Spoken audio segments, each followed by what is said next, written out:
اور یہ تو حکم شریعت ہے، اور دنیا کی کوئی طاقت ہمیں شریعت مطہرہ کا حکم بیان کرنے سے نہیں روک سکتی۔ اور پھر کفار کی منحوس رسومات کے نتیجے میں ہماری نوجوان نسل جن نفسانی لذات و شہوات اور اخلاقی پستیوں میں مبتلا ہو چکی ہے، ہم اسے نظر انداز کیسے کر سکتے ہیں؟ اور جنسی اختلاط کی طرف مائل کرنے والی ان بیہودہ روایات و رسومات کی بنیاد پر جو تباہ کن اثرات ہمارے معاشرے پر مرتب ہو رہے ہیں، ہماری نوجوان نسل برباد ہو رہی ہے، یہ حقائق کسی سے ڈھکے چھپے نہیں ہیں، ہر بندہ جانتا ہے۔ ناجائز تعلقات اور بے حیائی پر مشتمل یہ تہوار یہ ہمارے معاشرے کو دیمک کی طرح چاٹ رہے ہیں، اور اس کے بھیانک نتائج سب کے سامنے ہیں، کون نہیں جانتا اس حقیقت کو؟ اور خدا کی قسم دل خون کے آنسو ہوتا ہے، ہم کیا جواب دیں ان نو مسلموں کو؟ ہم کیا جواب دیں؟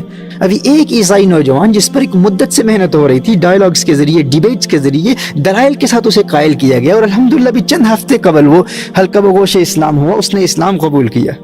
اور آج ہم سے وہ پوچھتا ہے کہ تم کہتے ہو کہ جس طرح عیسائیوں کی کتابوں میں بغیر شادی کے غیر محرموں کی ریلیشن شپس حرام ہیں، اسی طرح اسلام میں بھی حرام ہے، لیکن تم کہتے ہو کہ اسلام ہی وہ سچا دین ہے جس میں آج تک ان احکام میں کوئی تبدیلی واقع نہیں ہوئی، اور دنیا کا ہر سچا مسلمان ان بے حیائی کے کاموں کو حرام بھی مانتا ہے اور ان سے اجتناب کو اپنا دینی فریضہ سمجھتا ہے۔ وہ نو مسلم ہم سے کہہ رہا ہے کہ یہ تمہارا دعویٰ ہے کہ قرآن کتاب اللہ ہے، کلام اللہ ہے، اللہ کا کلام ہے، فضیب بک ہے، تحریف سے پاک ہے، لیکن میرے پاکستانی مسلمان دوست کہتے ہیں کہ پاکستان میں تو ویلنٹائنز ڈے بڑے زور و شور سے منایا جاتا ہے، بلکہ یہاں انگلینڈ کے مسلمانوں سے بھی زیادہ ویلنٹائنز ڈے کی سیلیبریشنز کا جذبہ مسلم ممالک میں پایا جاتا ہے۔ یعنی برطانیہ میں، یو کے میں پیدا ہونے والے، یو کے میں پروان چڑھنے والے مسلمان نوجوانوں سے زیادہ پاکستان کے مسلمان نوجوان ویلنٹائنز ڈے کو سیلیبریٹ کرتے ہیں۔ تو میرے بھائیو بتاؤ، یہ ہمارے لیے ڈوب مرنے کا مقام نہیں ہے؟ جب ایک عیسائی جس نے ابھی اسلام قبول کیا ہے جب اس کھلی بے حیائی اور بے غیرتی کا ذکر کرتا ہے، تو سب سے پہلے جس ملک کا وہ نام لیتا ہے وہ ہمارا وطن عزیز پاکستان ہے، جو فقط اسلام کے نام پر معرض وجود میں آیا تھا۔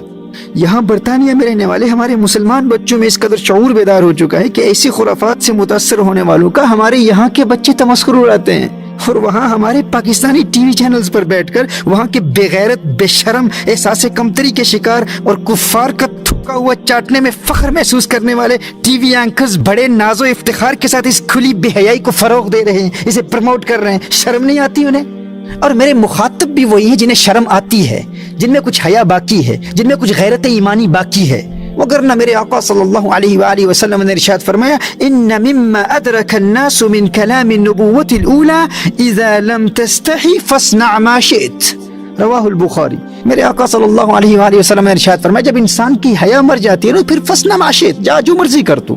حکیم لقمان نے کہا تھا نا، اذا فاتک الحیا ففعل ما شئت، جب تیری حیائی مر گئی تو پھر جو مرضی کر۔ بھائی جس کے گھر میں اس کی اپنی بہن بیٹھی ہے، اپنی بیٹی بیٹھی ہے، اور وہ دنیا میں جا کے ویلنٹائنز ڈے کو پروموٹ کر رہے ہیں، اور وہ یہ جانتا ہے عین ممکن ہے کہ کوئی اس کی بہن کو بھی خط لکھے، کوئی اس کی بہن کو بھی گلاب کا پھول پیش کرے، کوئی تحفہ پیش کرے، اس کو علم ہی نہ ہو، اور اس کے فیملی ممبرز ناجائز تعلقات کی بنیاد پر ویلنٹائنز ڈے سیلیبریٹ کر رہے ہوں، اگر اس خیال سے اس کے دل میں کپ کپی تاری نہیں ہوتی، اس کے رونگٹے کھڑے نہیں ہو جاتے، اسے ڈر ہی نہیں ہے، خوف ہی نہیں ہے، غیرت ہی مر گئی ہے، تو پھر میں اس سے بات ہی نہیں کر رہا، وہ بندہ میرا مخاطب ہی نہیں ہے۔ ففعل ما شئت، پھر وہ جائے جو مرضی کرے۔ اگر تمہاری غیرت کا جنازہ نکل چکا ہے تو ہم تو تم سے بات ہی نہیں کر رہے، لیکن تم ہمیں ان باغیرت اہل ایمان کو ان منحوس رسومات سے بچانے سے ہرگز نہیں روک سکتے۔ اور یاد رکھنا میرے دوستو، یہ جو سیدھے سادے بنتے ہیں نا کہ ہمیں کچھ پتہ نہیں، ہم تو فقط گفٹس دیتے ہیں، ہم تو صرف تحائف دیتے ہیں، ویلنٹائنز ڈے ہے، اس میں کون سی بڑی بات ہے، جو تجاہل عارفانہ سے کام لیتے ہیں نا، یہ حقیقتاً جانتے ہیں کہ ہماری غیرت ایمانی کا جنازہ نکالنے کے لیے ایسی رسومات مکمل پلاننگ کے ساتھ اسلامی ممالک میں رائج کی جاتی ہیں۔ ان سب کو پتہ ہے اس بات کا، ان سب کو علم ہے، اور تم چاہتے ہو کہ ہم ان مغرب کے چمچوں، ان خسیس طبیعت بے شرموں کا رد بھی نہ کریں؟ ہزار خوف ہو لیکن زباں ہو دل کی رفیق، یہی رہا ہے ازل سے قلندروں کا طریق۔ حق بات کا اعلان سرےدار کریں گے، یہ جرم گر جرم ہے 100 بار کریں گے، یہ ہمارے اسلاف کا طریق ہے۔ بھائی کفار تو ہمیں مٹانے کے لیے شب و روز کوشاں ہیں، وہ تو ہمارے کھلے دشمن ہیں، لیکن مٹاتے ہیں وہ ہم کو تو اپنا کام کرتے ہیں۔ حیرت تو مجھے ان پر ہے جو اس مٹنے پہ مرتے ہیں، وہ ہمیں مٹا رہے ہیں اور یہ ناز کر رہے ہیں، یہ فخر کر رہے ہیں، یہ خوشیاں منا رہے ہیں۔ کون ہے تارک آئین رسول مختار، مصلحت وقت کی ہے کس کے عمل کا معیار، کس کی آنکھوں میں سمایا ہے شعار اغیار، ہو گئی کس کی نگاہ طرز سلف سے بیزار، قلب میں سوز نہیں، روح میں احساس نہیں، کچھ بھی پیغام محمد کا تمہیں پاس نہیں، صلی اللہ تعالی علیہ وآلہ وسلم۔ شرم نبی، خوف خدا، یہ بھی نہیں وہ بھی نہیں۔ وضع میں تم ہو نصارا تو تمدن میں ہنود، یہ مسلمان ہیں جنہیں دیکھ کے شرمائے یہود۔ یہ حقیقت ہے تمہاری, یہ ریالٹی ہے تمہاری. Is this your reality? Have some shame. You trying to defend Valentine's Day? ان کا سینٹ ویلنٹائن لگتا کیا ہے تمہارا؟ اپنے اسلاف کو بھول گئے ہو؟